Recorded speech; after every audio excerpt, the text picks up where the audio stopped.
All right. Well, thanks for tuning into another episode of the Y Influence podcast. Today we have this amazing guest. His name is Jeffery Tobias Halter, president of YWomen. He does a lot of keynoting, public speaking. He's authored a book called Why Women: The Leadership Imperative for Advancing Women and Engaging Men. He talks to a lot of corporations and at corporate events about inclusion, in particular with women, and helping men overcome the barriers to have equality in the workplace. And he does a lot of consulting around that. So he's consulting from a strategy standpoint, which is also making impact in organizations. So he's influencing organizations and their cultures. So I'm honored to have you today as a guest. So thanks for taking the time to Thanks be for here having me today, on, Jeffrey. Jeremy. Yeah, thanks for having me on. Of course. I'm sure I botched something. So maybe in like 2 to 3 sentences, can you just give us like a quick rundown about what your brand is all about? Yeah, certainly. And thank you for that. My brand is about 10 years old. I've done this work actually for almost 30 years in corporate America and 10 on my own. Um, Really focusing on, and this one key element that, men are still 80% of leadership in most companies.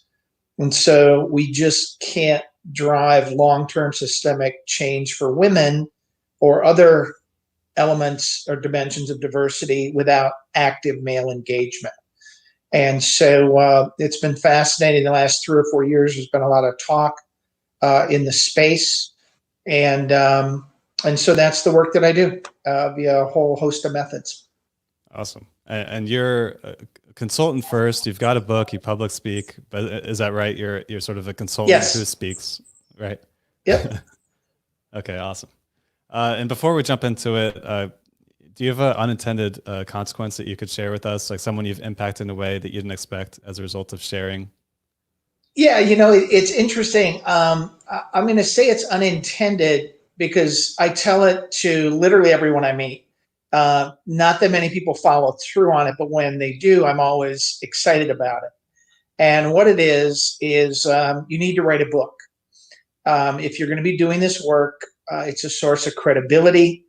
And people think it is overwhelming to write a book. And everyone I run into, I tell them, you've got to write a book, and here's how simple it is. And what's really fascinating is I have probably inspired 5 different people to write books and who never thought they could. And Nice. so that's kind of my, I won't say unintended, but certainly a lot of people don't follow up on it. Right. And so that's one of the neat things I like to think about. Yeah. I would say that there's 5 people that you know that you've inspired to write books, but if you've said that to a lot of people, I'm sure there's at least some cases out there where people have written books that you planted a seed and it happened over time or something along those lines. Yeah, it's so exciting. I'll get a call and, it might be 3 years after a conversation and they'll say, hey, I really started writing this. Can I pick your brain for a few minutes? Or you get the book that, you get an email for, and would you write a foreword? Or, you really help me write this. So, and I'm, I've written 2 books and I would still not say I'm an author.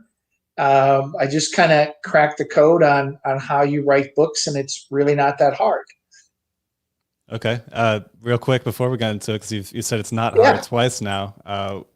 Can you give us like a quick rundown Sure. of what writing a book looks like? Yeah, everybody writes books differently, right? I'm a visual guy. I'm a sales guy. That's my background. And I'm also from corporate America.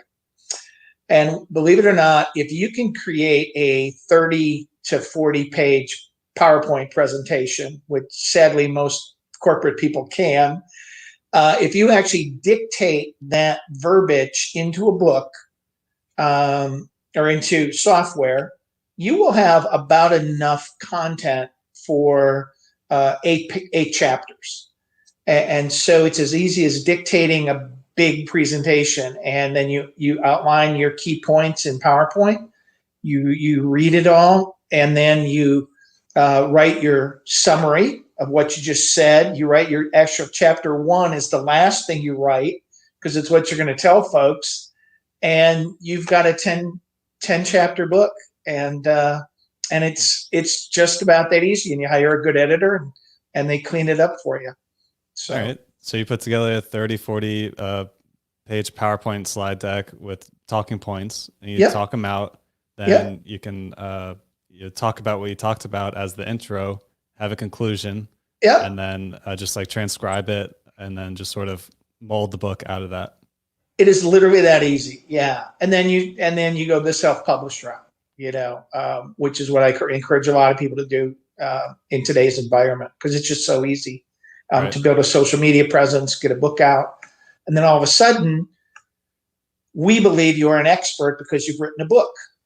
Even if no one ever reads your book, it's like being a rock star, right? You have to go on tour to generate book sales, and then you have to go back to the studio, and it's just the same cycle. Right. And for you, having the career path that you've taken, and then getting all these speaking events and being a keynoter, the book is almost an essential piece of the puzzle to get on stages and to be a public speaker and things of that nature. Or would you say that's true? No, it absolutely is. What it does is it buys you instant credibility. And again, for the folks who might be starting out or looking for an inspiration, it also lets you monetize your work to a greater level. You're going to be able to charge more because you're a published author. Okay, awesome. Yeah. So why women? Why did you start Why Women? Like what tell us a little bit about the beginnings of that. Yeah, this was fascinating. I was actually, I mentioned earlier, I'm a career sales guy. I was in sales for almost 20 years. And the company I was working with had a major lawsuit. And I was reassigned. I was currently working in sales training, and I was reassigned to work on diversity education. And I'm a straight white guy, and I wondered what meeting I forgot to show up to get this job, because I didn't know what I was doing. I didn't think the company had a problem. And then as you start to listen to people, you hear about the experiences that they're having, and you talk to friends, and you hear stories of racism and sexism and homophobia and things that, because of my privilege, I was never aware of. What year was that roughly? That was around 2001. Okay. That was around 2001. And at that point, I didn't become an advocate, but I did choose to get curious. And what you do is you start talking to people about the experiences that they're having. And this really drives more of the burning platform. And so over time, I would come to do work in diversity strategy. I got to benchmark with a lot of best-in-class companies, IBM, J&J, McDonald's. Did leadership training. And then in 2011, it was just time for me to hang a shingle out. And I was actually going to work on helping companies create diversity strategies. And I was going to a number of conferences. And, typically when you're a man at a women's conference, there's only like 6 of you there. And so I would turn to these other men and I'd say, why are you here? And they would say, we want to be part of the solution, but we don't know what to do. And it was really this second epiphany that said, there's men who want to help, but they don't know what to do. And so how can we train them? How can we engage them? And so that's where I started a little niche consulting company. And pre-virus, I was actually on the road about 30 weeks a year, working with companies, working with associations. There are so many men who want to help, but they're never going to get any headlines. Me Too is still going to garnish headlines. And yet so many people just want to be good leaders, good coworkers. And so I think it's one of the reasons I'm so busy. Right. Yeah, that makes a lot of sense. So you in 2001, you sort of got this position where you were introduced to this sort of concept or put in a position. Then you chose to get curious around it and learn more. And then over the next 10-ish years, you worked in there, you learned more, and then you started your own consulting firm. Yep. And then from there, how long was it before you started your book or started speaking? Yeah, it's funny. I actually dabbled with my first book while I was at the company. It was a book called Selling to Men, Selling to Women. I mentioned I'm a sales trainer by nature. And in all the sales training I had ever done, no one ever talked about a box, an economic buyer, or a user buyer, a technical buyer being a man or a woman. Because we know women tend to be relational and men tend to be transactional in the way they buy and sell. And so it's just a short book, but it got me the experience of writing a book. And then when I left, it took me probably about 3 years to ramp up with the book around my talk, what I was doing, and hired a social media manager, and things really took off from there. And it's everything connects. A book without social media and marketing isn't going to go anywhere. For the folks that I have inspired to write a book or call me and say they want to write a book, the first thing I ask them is, why do you want to write a book? Because there's no money in books. Unless you're John Gresham, you're not going to make a lot of money selling your books. Do it because it's a passion, and you want to get your message memorialized, and then see where it goes from there. Okay. And so around 2014-ish is when you wrote your first, like, what you'd consider your first real book. Yes. Before that is like a shorter book that you wrote while you were working. Yes. Okay. And was that when you decided you wanted to, get your voice and make it get further reach? Is that the reason for the book? I mean, you were consulting, doing some, changing in organizations. It's funny. I've always been, I was fortunate. I worked in, large Fortune 100 type companies, and I was always kind of a geek. I love the big rah-rah sales meetings.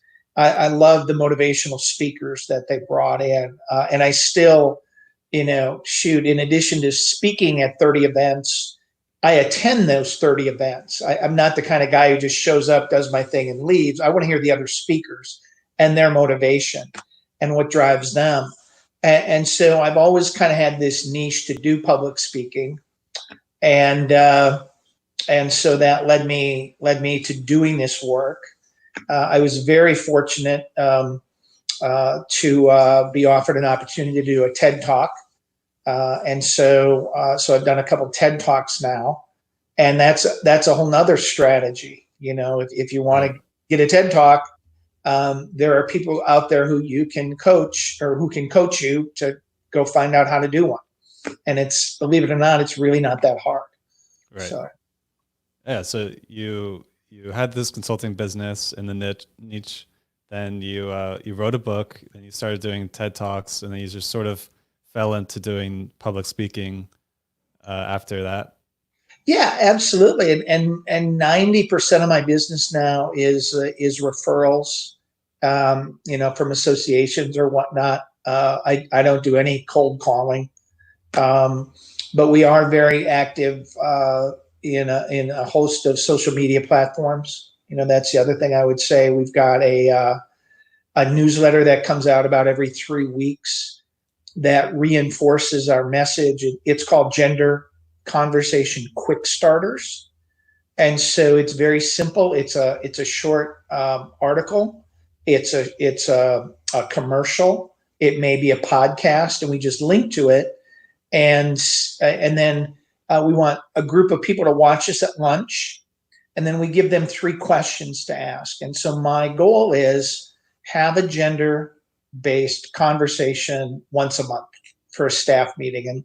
And we do these every 3 weeks. So here's 15 opportunities to have a conversation just during lunch. Right. I'm trying not to add things to people's list. And so that's been a huge huge opportunity for us to get our voice out there. Okay. So why for you, like, why was it so important for you to,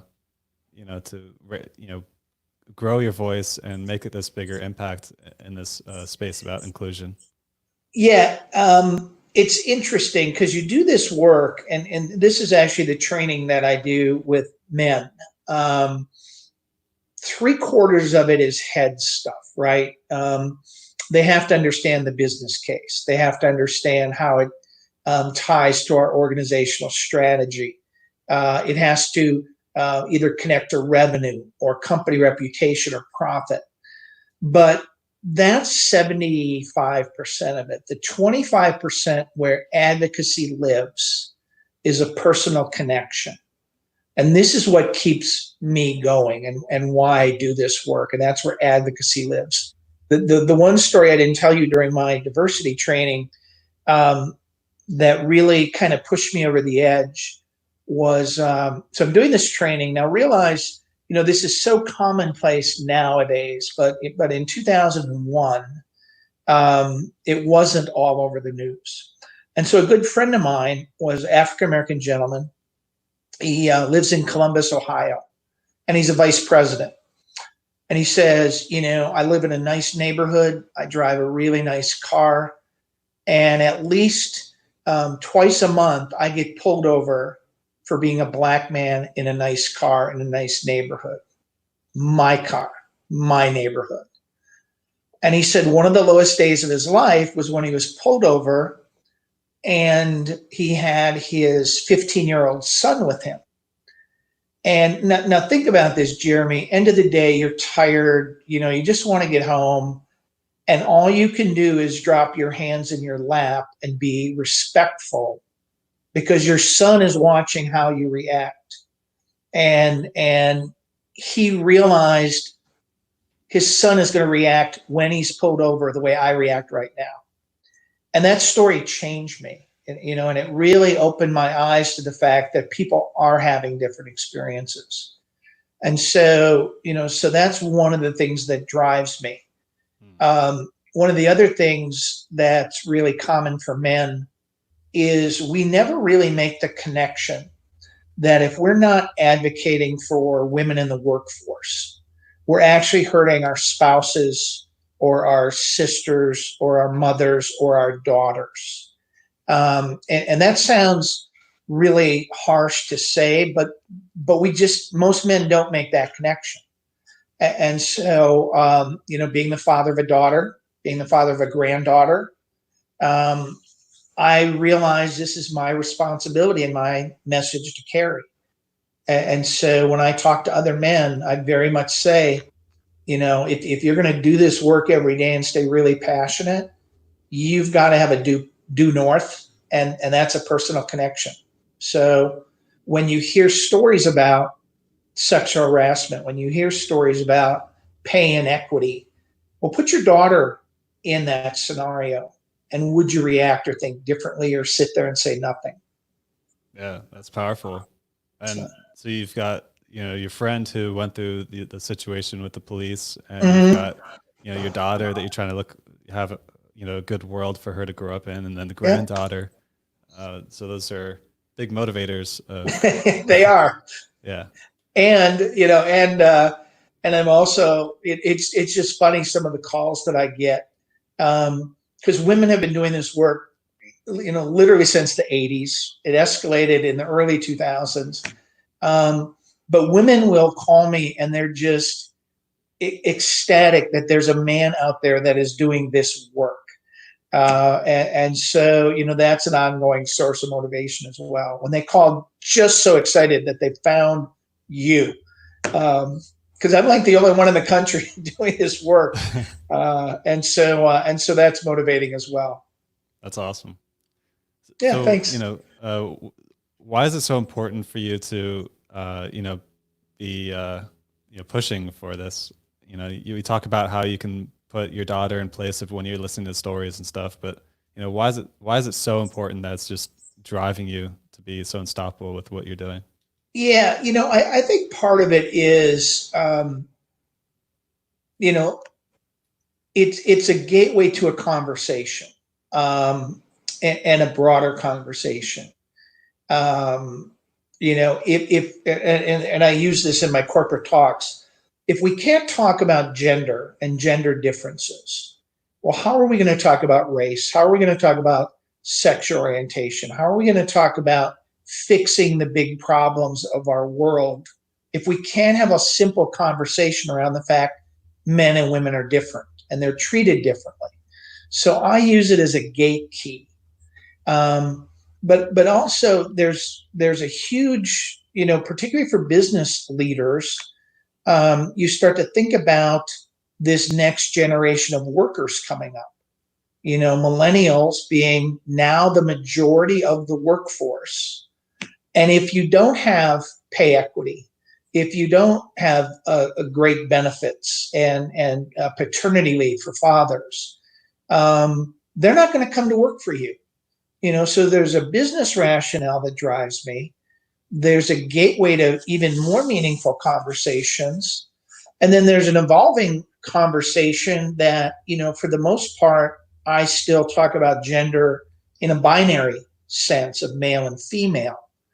And yet when you look at Gen Z coming up, almost 20% of people under the age of 21, our future workforce, are choosing to identify as gender non-binary.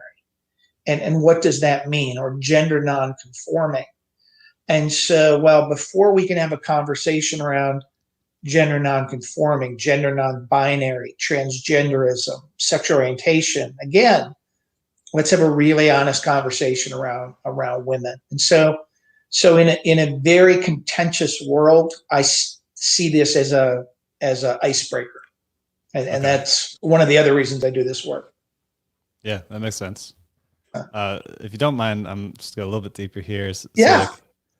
You talk about, I think, one of your biggest motivators here that I'm getting from you is the meaningful conversations around this topic, because that can lead into so many other things. If it's just women and men, it could also mean race and everything else. So why is it so important that you're, having these meaningful conversations with these people about this topic? For me personally, it keeps my knowledge up. It keeps my motivation going. I have always embraced diversity of thought, diversity of lifestyle, diversity of people. And I think it brings an excitement and a richness to my life. And so this is where, I'm choosing to have those conversations. I'm choosing to get involved, because it's very easy, especially in this COVID world where, you're hunkered down and you know what, you can't venture out. And so I live in suburban Atlanta. My opportunity to go downtown to cultural events and activities now is starting to wane. And so I think it just adds to a richness and fulfillment for me personally. But it's also so important for people to choose to have these conversations rather than ignore our differences. And it really is about choice. Right.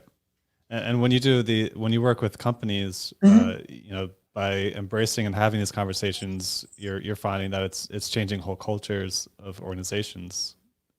Yeah, absolutely. There's some great research from McKinsey that says that companies with more women and people of color on their boards generate better financial results from a revenue standpoint, from a profit standpoint. And in fact, companies that don't have this are actually doing worse. And so it's not just the board level, but the board helps to create a culture of, not just not just understanding differences, but actually choosing to embrace differences. And Google just, for the last couple of years has talked about one of the most important elements that companies can have is psychological safety for their employees, which says I can bring my whole self to work however I choose to present myself, and the company is supportive and welcoming of that. And so this is the essence of diversity. It's how can I accept you, and particularly now, where we're working more virtually, where the rules have changed, where maybe 2 o'clock staff meetings don't work for me anymore because that's when my children need the computer. Well, do I have the courage to raise my hand and say 2 o'clock doesn't work? More importantly, as a leader, do I have the courage to say, okay, let's contract what time is good for everybody? And really kind of giving that virtual hug, because people are living through stuff, but this isn't going to change, in the short term. It could be, easily 2 years before we get anything back to normal. Yeah. So I think it just has so many implications. Yeah. Well, I appreciate you let me dive deep there. And I think that the work you do is really important. I mean, I didn't mention this earlier, but the reason we have Jeffrey here today is because he was on a panel actually with my wife, who does a lot with diversity and inclusion, and more on the inclusion side, which I know that a lot of people don't really break that out into two different things.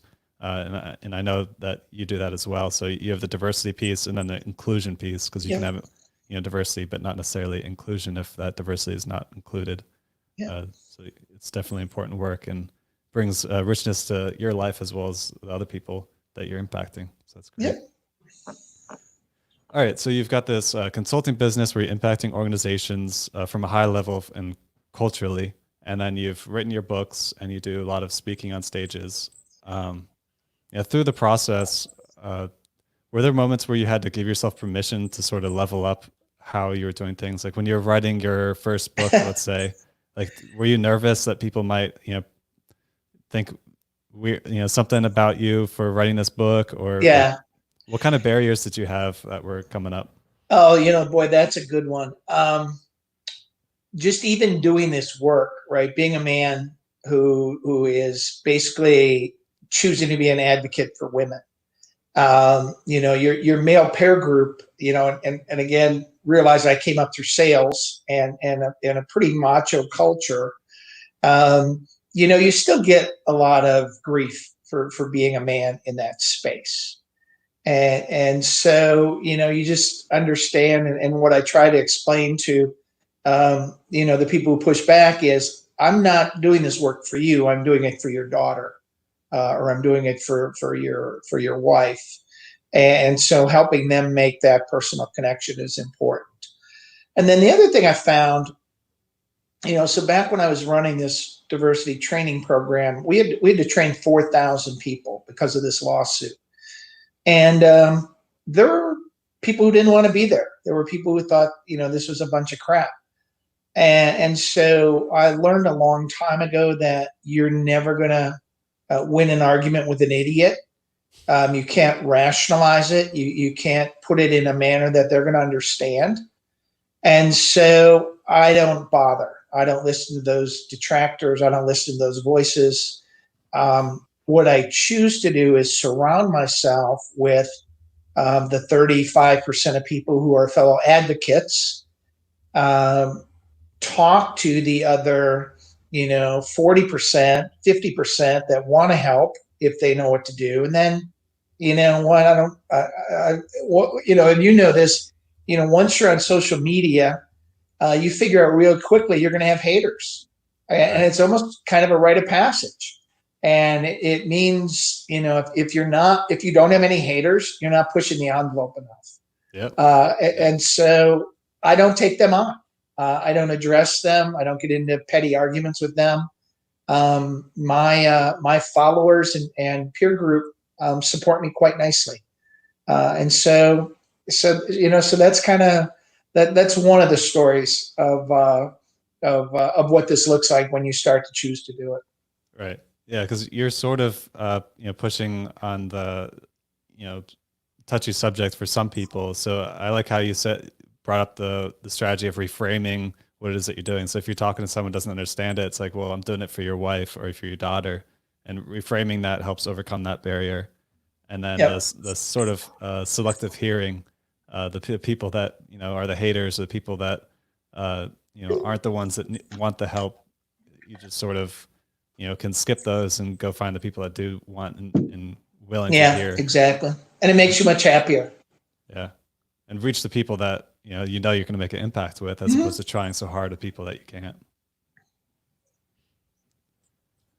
So as far as your vulnerability goes, like when you came out with your book and now you're doing public speaking and stuff, like based off who you are today and comparing that to who you were back then before writing your book and doing public speaking, how do you feel like you've changed as just a human being or as a person? Wow. I want to tell you, if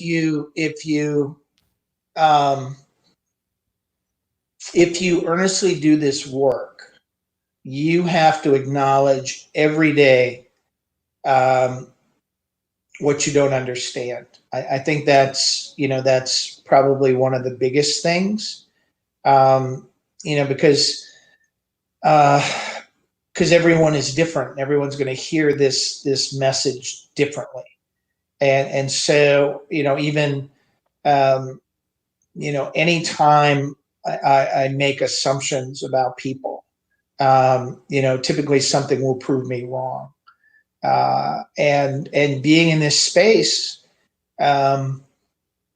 you very quickly have to self-examine and gosh, what are my biases? What are my hot buttons? What really pushes me? And how can I practice what I preach, which is, when I jump to a conclusion, how can I take a breath and think about this and then reframe that and choose to ask a question of understanding as opposed to replying right back.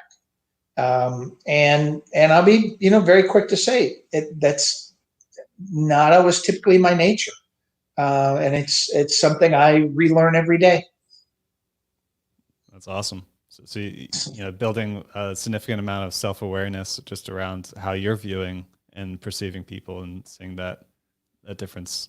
Yeah, I'll give your listeners one simple thing that I have all the men who attend my program do, and it's I don't know about take a woman to coffee nowadays, but maybe have a cup of coffee virtually online, and ask a simple question, and that is, tell me about the experience you're having, and do you think it's any different than men in the organization? And in that first few minutes, she's not going to say anything. She's not going to want to play the women's card. She certainly doesn't want to represent all women in the organization. And then stay very calm and in the moment and ask again, is there some experience you're having that I don't understand or that I don't see? And then she's going to start to soften. Don't interrupt her. Don't say, have you thought about this? Or don't problem solve, just listen. And then ask a third time. And in that third 10 minutes, you're going to hear root cause issues you did not know existed, either personally or within your organization. And that's, again, how you choose to become an advocate. And every one of those conversations is going to be different because every one of those women is different. And they're at a different, life stage. And so, again, not assuming what's going on. But this is a simple exercise that I have every person who takes my program do. And what you very quickly realize is, yeah, this guy's right. Men and women are having different experiences. I did this exercise with a large corporate client. There was a gentleman attending the program. He was a senior scientist, really smart guy. And I made the comment that the most common thing women will tell you in this conversation is that their voice is talked over or their idea ignored in a meeting multiple times a day. And I got a call from him about 2 weeks after the program. He said, Jeff, I didn't believe you when you said that. I treat everyone equally. I couldn't believe this would take place in my organization. And so he kept a tally sheet in his own staff meetings. And when women's voices had been talked over or they'd been ignored, he kept a tally sheet. And when he reached 20 instances in less than a week, he knew he had a problem. And so he's now implemented staff meeting protocols where every voice is heard, every voice is acknowledged, people have each other's backs. So if Crystal starts saying something and somebody cuts her off, somebody will say, hey, can we let Crystal finish her thought here? And that seems really minor, but for men, but think about this, women are experiencing this 8 to 10 times a day. And so they're so keenly aware of this. And so this is one little microaggression that we talk about that people face every day, but you don't find that out without genuinely asking and listening. Right. Yeah, I believe that. So. Yeah, I know. I mean, for me personally, I'm an introvert, and I tend to like wait for the open space to interject or to say something. So oftentimes, if it's a couple hyped up people talking, I'm not generally the one that's going to be like, okay, well, here, let me give my opinion, unless the window's there. Yeah, and this is a real simple rule that you can adapt. And it's funny that you bring up introverts, because we sadly, for the most part, especially now with everything being virtual, we are a nation of extroverts win. And so this is where a leader not only needs to say, I want every voice heard, but it's saying to you, Jeremy, you're in this meeting. I want to know what you think, but I'm going to give you some time to contemplate your thoughts, right? And so me teeing you up and giving you permission, but also knowing I'm coming back to you, puts most introverts at ease. Right. And it adds value. And so this is a little subtle thing that leaders need to do, especially in this virtual world now. Mm-hmm. Awesome. Well, so let's take a step back here. I know earlier you had brought up that you get roughly 90% referrals with the work and the speaking that you're doing. So I have all kinds of influencers on the show. I've got YouTubers, Instagrammers, Twitch streamers, and I feel like that. What does your community look like for you? Like, what does it look like to, you've got these referrals coming in from all these places, but it's not like you've got 100,000 followers on social media or something, right? So like, I wish. So you've built this successful business. You're influencing really high level organization cultures and speaking to large audiences. So what does your community look like to have that kind of referral base to feed your business? Yeah, it's funny. I call them small but mighty, right? Where they are just so keenly aware of the message that I have that that they do an active referral. I'm just a one-man boutique house. I've got a couple contractors working for me. If I got 100,000 referrals, I wouldn't know what to do with that business. So at any given time, I may be working with at most 10 clients, and it's keeping me more than busy. And so I'm going to give you I'm going to give your listeners something that I don't want to appear to be manipulative. So I want to be very clear on that when I say this. But we really cracked a code a few years ago when a couple people with 100,000 followers and I crossed paths. And I just thought they were fascinating and said, hey, I'd love to interview you. And what you find is they're looking for social media value as well. Well, the unintended consequences were, if you have 100,000 followers and I post an interview with you, you share that with your 100,000 followers. And so this, maybe it goes back to the unintended consequences. But now we will actively reach out to people who are I say big influencers from my world, 50,000 followers, 60,000 followers, and ask if I can interview them and do something with them. And where does 90%, huh? Where does that interview go? Like, where do you put that? I've got about 80 blogs and interviews on my website through LinkedIn. Okay. I'm not a podcaster. I don't do video or audio, and so most of it is still just that way. But when you do these interviews, are they Mhm. recorded? Do you record No, them? typically I don't record them. Okay. They're what I find is these folks are really busy, and I may not even talk to them live. I may send them an email, say, "Hey, I love what you're doing. Would love to interview you. I'm going to send you 3 questions. I'm going to send you my proposal of an opening paragraph around your work. I'd like you to answer these 3 questions, and then I'm going to send it back to you for proof." And so a lot of the interviews I've done, I won't actually end up talking to people during the final edit to tailor it. They Cool. see that I'm genuine, that I'm caring about what they're saying, and then up until then, you haven't really been real obtrusive, and so I've found a really good response rate to do with that. And we only do about one of those a month or twice a month. And then do you include? But it's more than enough for us. Yeah. Do you include those with your email? Like when you write those articles, are those in your emails? Yeah, I'll give you an example. So there's a woman who we've developed a wonderful relationship with.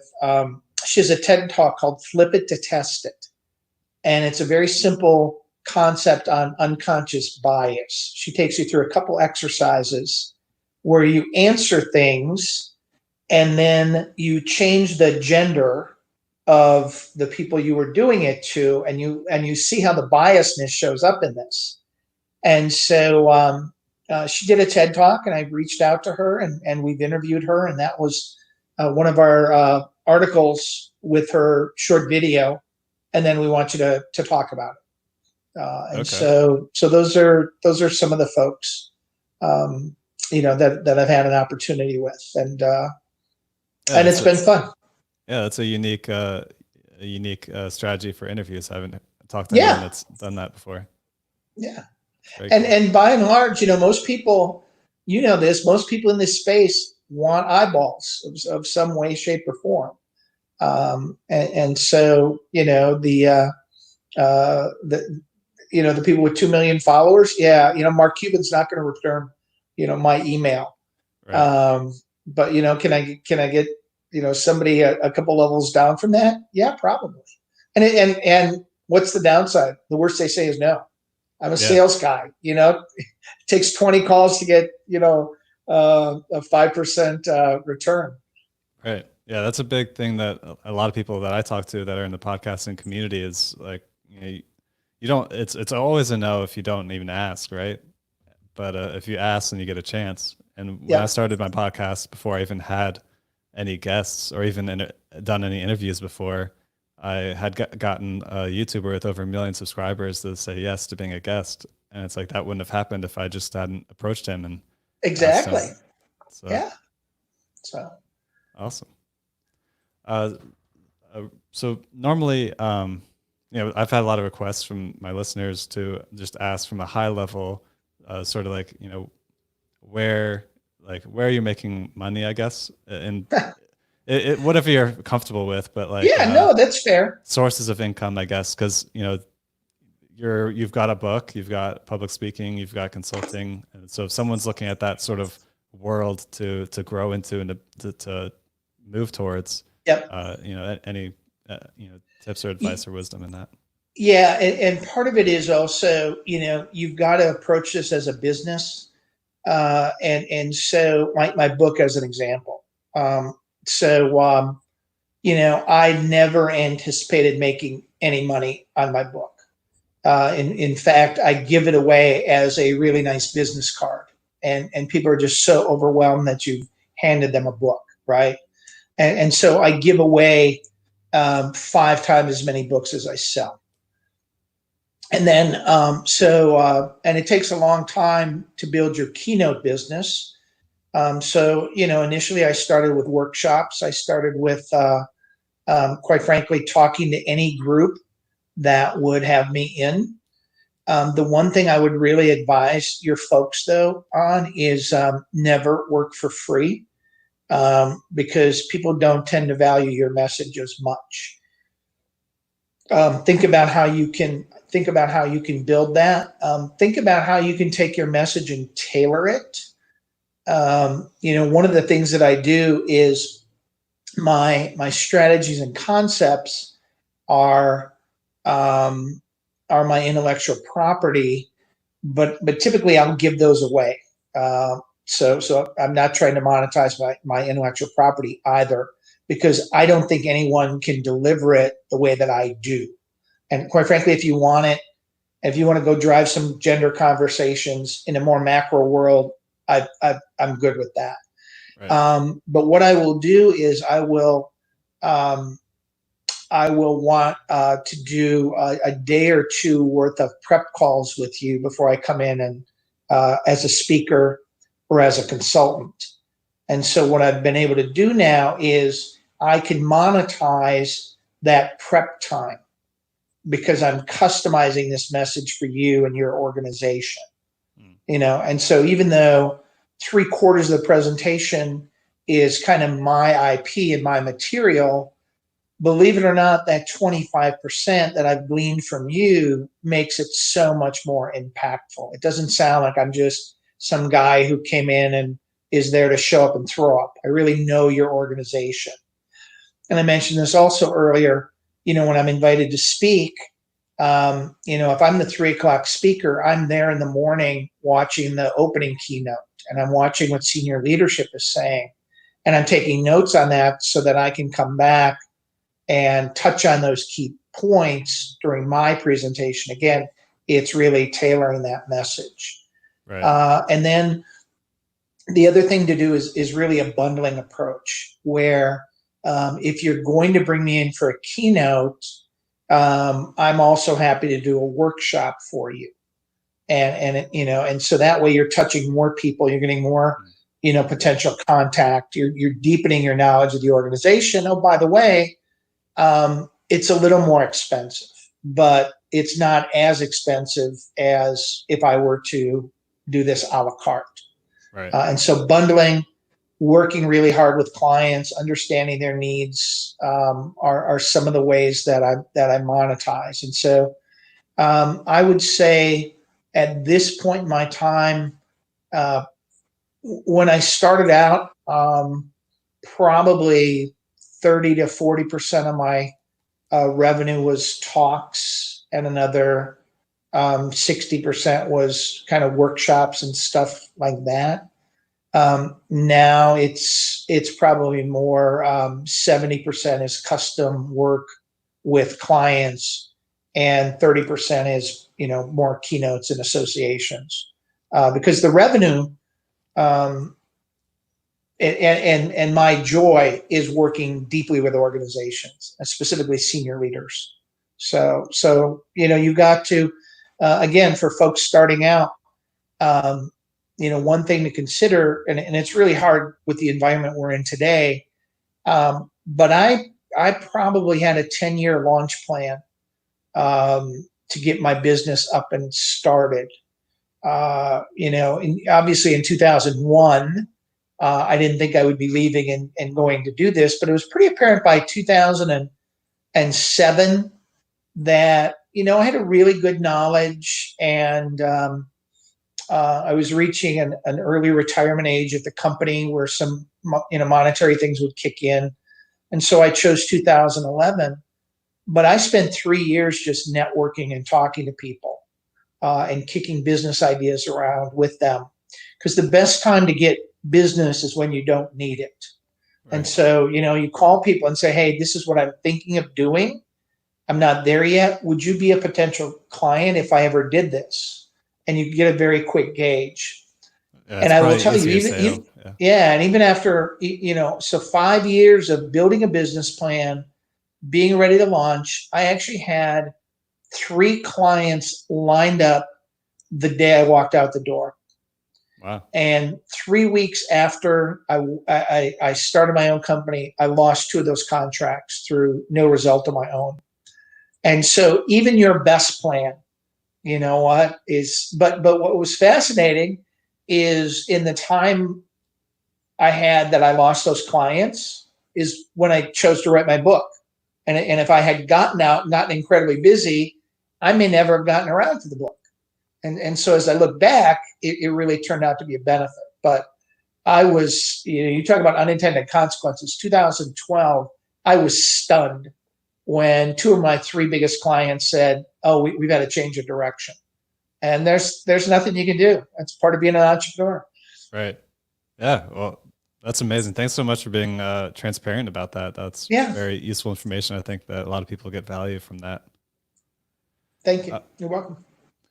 So before I open the floor for, giving you opportunity to pitch a little bit more about, how people can like reach out to you and help you, knowing that a lot of listeners here are maybe struggling to go bigger with whatever it is that their mission is. Do you have any last words for our listeners here today? Yeah, the people that I coach on this, you have to have multiple contingency plans, much like when I lost two big clients when I stepped out. The folks that I know, that I will tell you, you better be ready. You better have a business plan for 3 to 5 years.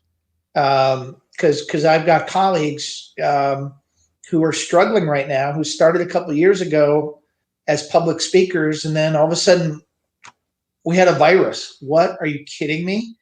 And if you built your business on keynote speaking and live delivery, nobody is booking any big meetings before 2021. And so what were your other revenue sources, or how are you choosing to get by? And so you've got to have contingencies, number one. Number two, I got some great advice when I was just starting out. Sell the client what they're ready to buy. And by that, I mean, I've done strategy work now for almost 20 years. I know how to build this end to end. I know how to engage organizations. I know how to do scorecards. Not everybody is ready for that. When they call and they say, we're just getting started, you got to meet them where you are. I won't say you can't change things until you get in the door. You may even disagree with the approach that they're taking, because I'm stunned. This message of engaging men and advancing women, I still get pushback from organizations that no, women should be leading this work, and so so you tread gently and you get your foot in the door, but sell the client what they're ready to buy, because you can't drive change unless you're in the door. And then you can start to show them how you can build a better future for their organization, whatever that looks like, for the folks that are listening. Yeah, that's huge advice. I really liked the statement about you can't change things until you get in the door, because it almost feels like it's like it's like an obligation. You have to get in the door, otherwise you're not making a difference, and it sort of changes the perspective of how you approach it, I think. Yeah, and I'll give you one more thing that I think is so important today. I'm working on a white paper around how to make your business resource group indispensable in this time of crisis. And I think most of your listeners know what a business resource group is, but in most organizations, it's a group of people come together, women, veterans, disabled, African American, whatnot. Companies right now are cutting funding for training and development. People who are involved in employee resource groups can't get together anymore. It's all virtual. I have no doubt their budgets may be scrutinized. And so, in a very broad context, whatever you're selling and whatever you're doing, how does it connect with what the organization is going through right now? And so that's where you've got to be smart enough to say, what are senior leaders thinking about? Right now, they're thinking about keeping the lights on. They're thinking about getting people paid. They're thinking about all kinds of things, and they will tell you not to say that diversity and inclusion or employee resource groups aren't important. They're just not important right now. And so, how do you become important to your company? And to do that, you've got to tie what you do to either revenue. How do you sell more product to more customers? How do you link to people, talent, engagement, productivity, anything that might drop to the bottom line for operating profit, and potentially, to the extent you can, how does it reflect on our company reputation, and how can your work support that? How can your resource group do a better job of helping your company through these things? And so I would actually, for any of the folks listening, if you can't look senior leaders in the eye, ask them what's keeping you up at night, and help them answer those questions, you're going to be struggling. You're going to be struggling. I know that's a harsh message. Right. Yeah, that's what people need to hear. So thanks for sharing that. Yeah. Well, so what's the best way for people to get a hold of you? What's your preferred method of communication, and where do you want people to go and find more about you? Yeah, what I would go out to my website, www.women.biz. So letterYwomen.biz. And there's a number of free things on the website for you. I've got probably a dozen white papers that you can share with your organization. You can read them personally. I have a really neat online test called the Male Advocate Profile, or for women or gender non-binary, I have the Gender Advocate Profile. And you can assess how you think about advancing women and the actions that you take. And so that's free. There's a number of other resources. I've got about 80 blogs out there, and all of it is free, and you can just access it. Awesome. Well, I'll put links to your website, as well as your LinkedIn and your social media, and the show notes for this episode, so everyone can find you. And if you're listening now and you got some value from what Jeffrey shared today, make sure to just send him an email or send him a message and just tell him, hey, this made a difference for me, just so he can hear something from you and hear that what he shared with you was helpful. Yeah, and Jeremy, I'll offer up this. So if you go to my website under contact and you reference this podcast, I will send you a free book to the first 5 people who do that. All right, you hear that. So if you're tuning in now, or you're watching before the episode releases, or even after, if you're still here listening, go to his website, shoot him a message, and he'll send you a free book if you're one of the first 5. Well, thank you so much, Jeffrey, for coming on today. We went through a long journey from from where we started the conversation to where we ended, but I think you shared a ton of value, and I really appreciate what you shared with us today. Great. Thanks for having me on. I appreciate the opportunity to get the message out. For sure. Okay. One last question before I let you go. Yeah, sure. Because I'm on this journey of trying to be better at being a podcast host and growing what it is that I'm doing. I just wanted to see if you have any feedback for me and from your perspective. Wow.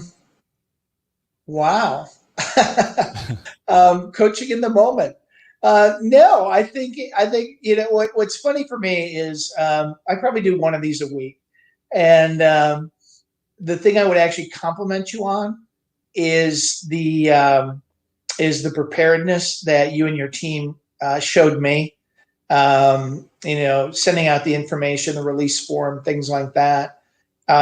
even though, we had a little bit of miscommunication on the right connection site, you'd be surprised the number of times that, there's just an issue or something comes up. So the only advice I would say is we got our wires crossed on the calendar invite and the right link.